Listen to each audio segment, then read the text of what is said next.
ආයුබෝවන් ඉස්සෙල්ලාම මුලින්ම ස්තුතිවන්ත වෙනවා සර්ට මේ අවස්ථාව ලබා දීම සම්බන්ධයෙන්. ඉස්සෙල්ලාම මම ඕගොල්ලොන්ට මං ගැන කියන්නම්. මගේ නම කල්ප මදුශංක. මම දැනට යාපන වෛද්‍ය විද්‍යාලයේ පළමු වසර වෛද්‍ය ශිෂ්‍යයෙක් විදිහට තමයි ඉගෙනුම ලබන්නේ. ඉතින් මම අද ඕගොල්ලොත් එක්ක කතා කරන්න යන්නේ භෞතික විද්‍යාව කියන විෂය මට අමාරු වෙලා තියෙද්දි භෞතික විද්‍යාව නිසා මෙඩිකල් ෆැකල්ටි අනේක හීනයක් වෙලා තියෙද්දි මට කොහොමද එල්.සී. සර්ව හම්බුනේ එල්.සී. සර්ගේ ක්ලාස් එකේ වැඩපිළිවෙල කොහොමද මට මෙඩිකල් ෆැකල්ටි යන්න වැදගත් උනේ සහ මම ඒ ලෙවල් ෆිසික්ස් කියන විෂය ගොඩ දාගෙන විදිය ගැන ඕගොල්ලොත් එක්ක කතා කරන්න. ඉතින් මට ඉස්සෙල්ලාම සර්ව හම්බෙන්නේ මීට කලින් අවුරුද්දේ මෙඩිකල් ෆැකල්ටි ගිය මං අඳුරන අයියා කෙනෙක් සජාන් කියලා අයියා කෙනෙක්ගෙන්. එතකොට භෞතික විද්‍යාව උල්ලලා තියෙද්දි ඒ අයියා තමයි මට කීවේ එල්.සී. සර්ගේ ක්ලාස් ටිකක් තියෙනවා. ඒකේ වැඩපිළිවෙල හොඳයි මල්ලි. මෙහෙම යන්න කියලා. ඒ අයියාත් මේ වගේම වීඩියෝ එකක් කරලා ඇති. ඒ වීඩියෝ එක ඕගොල්ලොන්ට කැමති නම් මේක බලන්න කලින් බලලා ඉවර වෙලා මේක බලන්න පුළුවන්. ඉතින් මේ ක්ලාස් එකේ වැඩපිළිවෙල ගැන ඉස්සෙල්ලා මම කියන්න ඕනේ. ඇත්තටම කිව්වොත් එහෙම ක්ලාස් එකේ පැට්‍රිකල් දැන් අපි දන්නවා A level වල ෆිසික්ස් පේපරේ පැට්‍රිකල් පේපරේ වෙනම එනවා MCQ පේපරයක් වෙනම එනවා රචනා පේපරයක් වෙනම එනවා.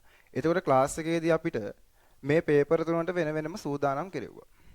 ඉතින් පැට්‍රිකල් සම්බන්ධව ගත්තොත් එහෙම පැට්‍රිකල් අපි පොත් විදිහට වෙන්වෙන්ව අරගෙන ඉවර වෙලා පැට්‍රිකල් එක ඒ වෙලාවේදී පන්තියේ කරලා ඉවර වෙලා තමා ඒ විභාගයට යන්න අපි සූදානම් වුණේ.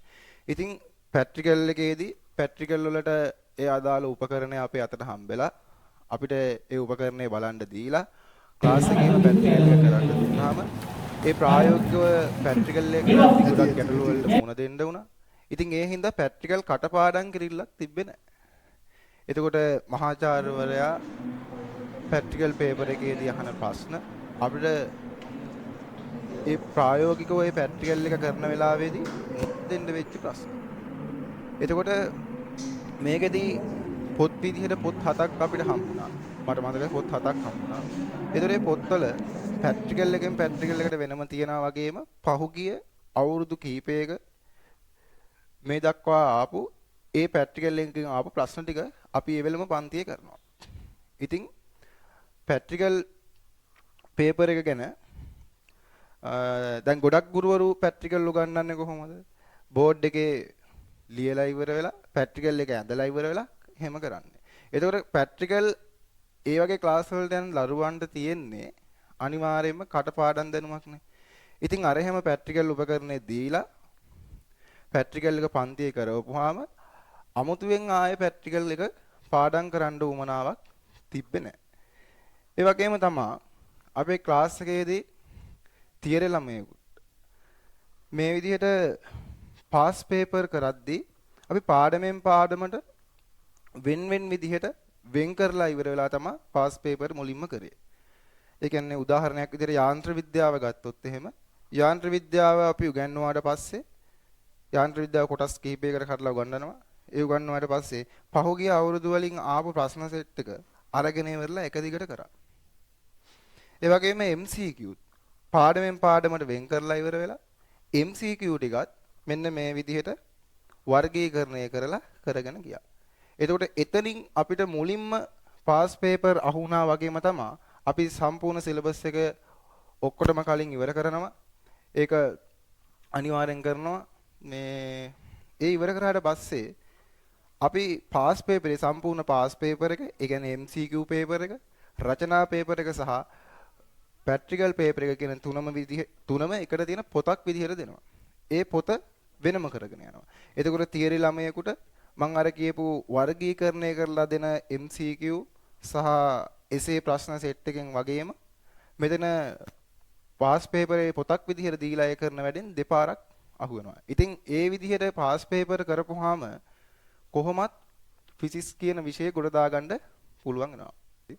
මේ තියෙන්නේ මම ඒ කියපු ඒකකයෙන් ඒකකයට වෙන් කරලා තියෙන MCQ වැඩපිළිවෙල. ඉතින් මේකේ පහුගිය අවුරුදු 45ක පාස් පේපර් යුද්ධය කියලා MCQ කරනවා. එතකොට මේ පාස් පේපර් වලින් කරන MCQ අපි කරලා තියෙනවද කියලා සර් තනි තනියෙන් අපි ගාවට ඇවිල්ලා ඉවර වෙලා තනි තනි ළමයා කරලා තියෙනවද කියලා බලනවා. ඉතින් ප්‍රධාන වශයෙන් මම මේ වගේ පන්තියකට එන්න හේතුව තමයි ගුරුවරයා විසින් ළමයා වැඩ කරනවද කියලා කියන එක තනි තනිව ළමයා ගාවට ගිහින් අධ්‍යයනය කරන එක. ගොඩක් ගුරුවරු කියන්නේ පන්තියට ඇවිල්ලා උගන්වගෙන යනවා. පිටිපස්සේ පොලිමේ ළමයි මොකද කරන්නේ? ඉස්සරහා පොලිමේ ඉන්න ළමයි කීප දෙනෙකුට විතරක් අවසානයේදී රිසල්ට් එකක් එනවා. පිටිපස්සේ ඉන්න ළමයි නිකම්බුරුට නාස්ති වෙලා යනවා. ඉතින් ඒ වගේ නොවන හින්දා තනි තනියෙන් අධ්‍යයනය කරන හින්දා ගොඩක්ම හේතුවක් උනේ මම මේ පන්තියට සහභාගී වෙන්න. ඉතින් ඒ වගේම තමයි අපි මං කිව්වේ කරා කියලා පැට්‍රිකල්. ඉතින් පැට්‍රිකල් පේපරේට සූදානම් කරවන්න අපි මේ වගේ පැට්‍රිකල් 7ක් මේ විදිහට අරගෙන ඉවර වෙලා මේකෙදී අදාළ පැට්‍රිකල් එක අපි උපකරණය පාවිච්චි කරලා අපිට පැට්‍රිකල් එක එවෙලම පන්තියේ කරලා අපිටත් කරන්න දීලා එතනදී අපි මූණ දෙන ගැටලු අපිට තනියෙන් පැට්‍රිකල් එක කරන්න දීලා එතනදී අපිට මේ මූණ දෙන්න එන ගැටලු පිළිබඳව අපි මේ පන්තියේදී සාකච්ඡා කරනවා. ඉතින් ගොඩක් දුරට ඒ ගැටලුම තමයි අවසානයේදී පැට්‍රිකල් පේපරේදී මහාචාර්යවරයා බලාපොරොත්තු වෙන්නේ. ඉතින් මේ තියෙන්නේ යාන්ත්‍ර විද්‍යාව මිනුම් උපකරණ තාපය කියන මේ පාඩම් වල පැට්‍රිකල් වලට වෙන වෙන පොත්. ඉතින් මේ වගේ මේ පොතේ අදාළ පැට්‍රිකල් එක තියනවා වගේම තමයි පහුගිය අවුරුදු කීපෙම ආව ඒ අදාළ පැට්‍රිකල් එකෙන් ආපු ප්‍රශ්න කීපෙම මේ පොතේම තියෙනවා. ඉතින් අපිට වෙන වෙනම පැට්‍රිකල් පේපර් හොයා කරන්න ඕන උනේ නෑ. අදාළ අපිට දෙන පැට්‍රිකල් පොතේම මේ විදිහට අවුරුදු කීපෙම ආපු පැට්‍රිකල් ප්‍රශ්න ටිකක් තියෙනවා.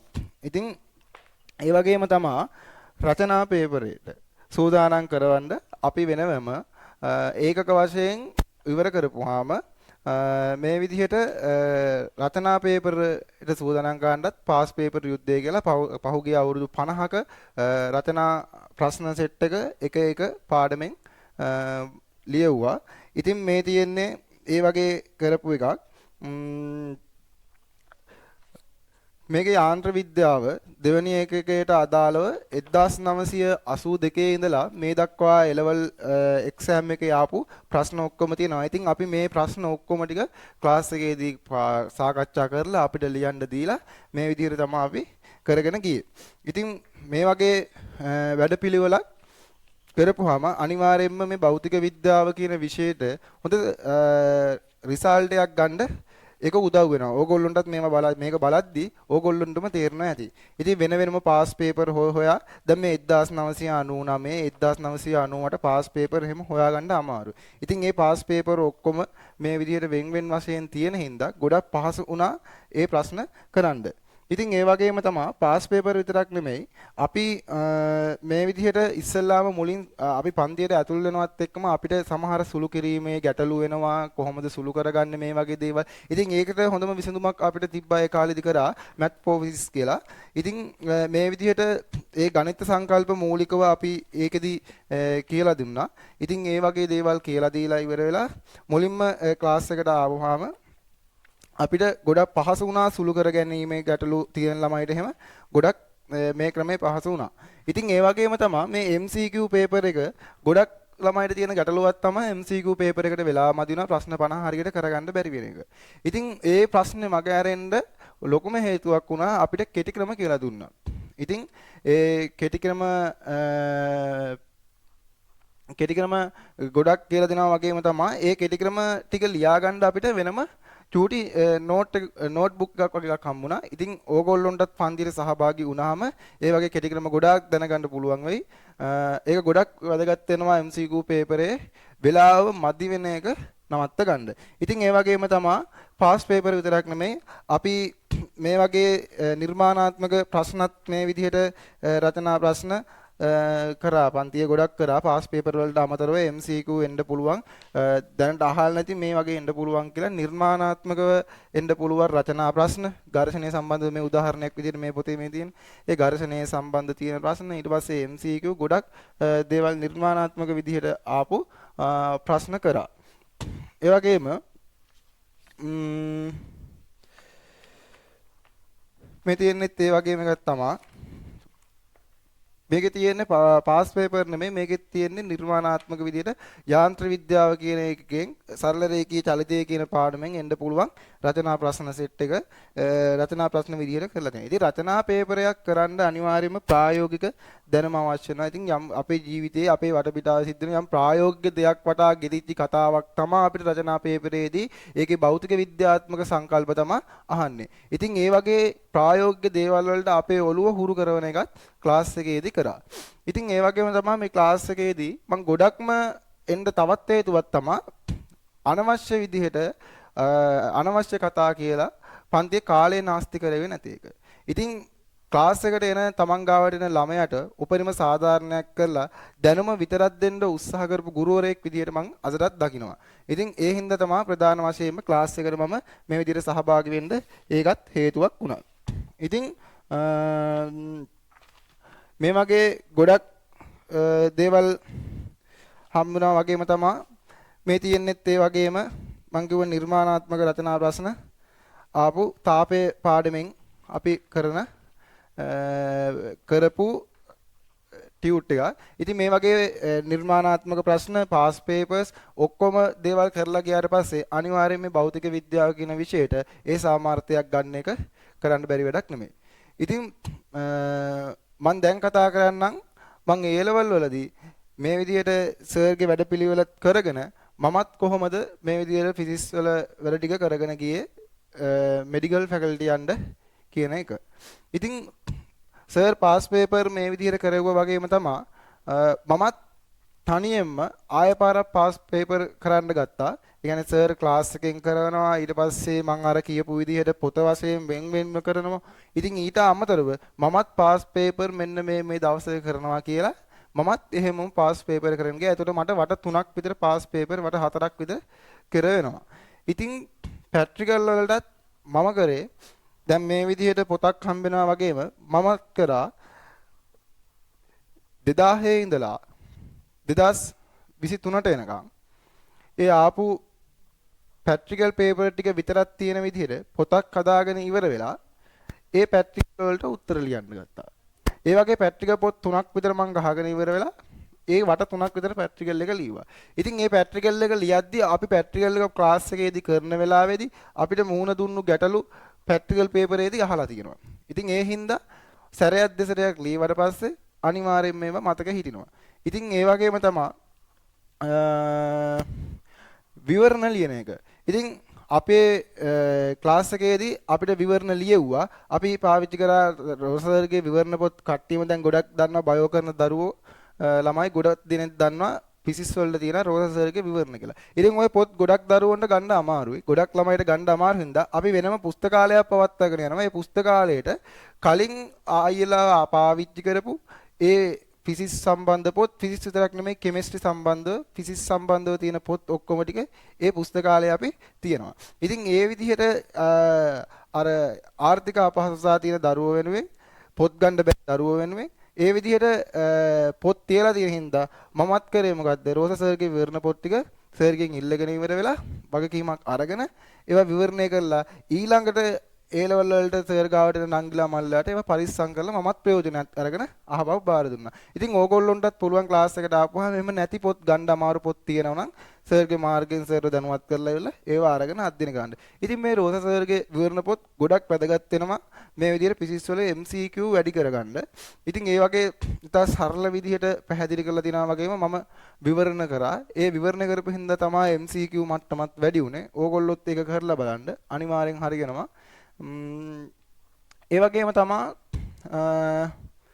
රචනා ප්‍රශ්න කරන එකේදීත් ප්‍රායෝගික ප්‍රශ්න රචනා ප්‍රශ්න වලදී ඉන්නේ. ඉතින් යාන්ත්‍ර විද්‍යාව කියන රචනා ප්‍රශ්නය ඊට පස්සේ ආලෝකය ඊට පස්සේ පදාර්ථයේ යාන්ත්‍රික ගුණ වලින් එන එක ඊට පස්සේ ශ්‍රේෂ්ඨ පාඩමෙන් එන රචනා ප්‍රශ්න තාපයෙන් එන රචනා ප්‍රශ්න ඒ ටිකට තමයි මම සූදානම් වුණේ. අනිත් පාඩම් වලට සූදානම් වෙන්න ඕනේ. මම ප්‍රධානව සූදානම් වෙලා ගියේ ඒ පාඩම් ටිකට. ඉතින් වැඩේ කොහොම හරි ක්ලාස් එකේදී මට කරගන්න පුළුවන් වුණා. ඉතින් මම හිතුවේ නෑ මේ ෆිසික්ස් සම්බන්ධව ඒ කියන්නේ ෆිසික්ස් වල තියෙන ගැටලුව හින්දා මට කවදාවත් මෙඩිකල් ෆැකල්ටි යන්න පුළුවන් වෙයි කියලා හීනයක් වෙලා තිබ්බේ. ඉතින් මගේ තිබ්බ පෙර පිනකට මම අදටත් විශ්වාස කරනවා සර්ව මට හම්බුනේ. මොකද මම පුත්තලමේ ඉඳන් තමයි අනුරාධපුරේ ක්ලාස් එන්නේ. ඉතින් මුලින් කුරුණෑගල පැත්තේ පන්ති ගොඩක් පන්ති වලට සහභාගී වුණා. ඉතින් ඒ සහභාගී වුණාට මට තේරුණා වැඩක් වෙන්නේ නැහැ කියලා. ඉතින් ඒ හින්දා කොච්චර දුර වුණත් කරන්න දෙයක් නැහැ. මම ආව පළවෙනි දවසේ ඇවිල්ලා මට තේරුණා තවස් කීපයක් යද්දි වැඩේ හරියට කරගෙන යනවා. අනිත් පන්ති වගේ නෙමෙයි කියලා. ඒ හින්දා දිගටම සහභාගී වුණා. ඉතින් ඒ සහභාගී වීම සහ පන්තියේ ගානට වැඩ කරගෙන ගියපෙ හින්දා හීනයක් වෙලා තිබ්බ මෙඩිකල් ෆැකල්ටි යන්න ඕනේ කියන එක අද සැබෑ වෙලා මම පළවෙනි වසර වෛද්‍ය ශිෂ්‍යයෙක් විදිහට යාපනයේ වෛද්‍ය විද්‍යාලයේ ඉගෙනුම ලබනවා. ඉතින් ගොඩක් පිටුවහලක් වුණා මේ පන්තියේ මේ තියෙන වැඩපිළිවෙල. ඕගොල්ලොන්ටම බලා ගන්න පුළුවන් වුණානේ මේ විදිහට කරොත් එහෙම ෆිසික්ස් වලට ඒ සාමාර්ථයක් එන්නේ නැත්නම් ඒක ලෝක පුදුමයක්. ඉතින් මං කියන්නේ ඕගොල්ලොත් සහභාගී වෙලා හරියට ක්ලාස් එකේ වැඩ ටික කරගත්තොත් එහෙම ඕගොල්ලොන්ටත් ඔය හිතේ තියෙන හීනයක් වෙලා තියෙන මෙඩිකල් ෆැකල්ටි කියන එකට යන්න පුළුවන් වෙනවා. ඔයාලා කැමති මෙඩිකල් ෆැකල්ටි එකට යන්න අවස්ථාව ලබා ගන්න පුළුවන්. ඒ නිසා පිසිස් අමාරුයි කියන එක හිතෙන් අයින් කරගන්න මේ වගේ වැඩපිළිවෙලත් එක්ක ෆිසික්ස් කරොත් එහෙම අනිවාර්යයෙන්ම මෙඩිකල් ෆැකල්ටි යන්නත් පුළුවන් වගේම තමයි ඕගොල්ලොන්ට ෆිසික්ස් විෂය සම්බන්ධව ආසාවක් ඇති වෙනවා. ඉතින් මම මෙතනින් මගේ කතාව අවසන් කරනවා. මේ අවස්ථාව ලබා දීම සම්බන්ධව නැවතත් අපේ LC සර්ට ස්තුති වෙනවා. ස්තුතියි.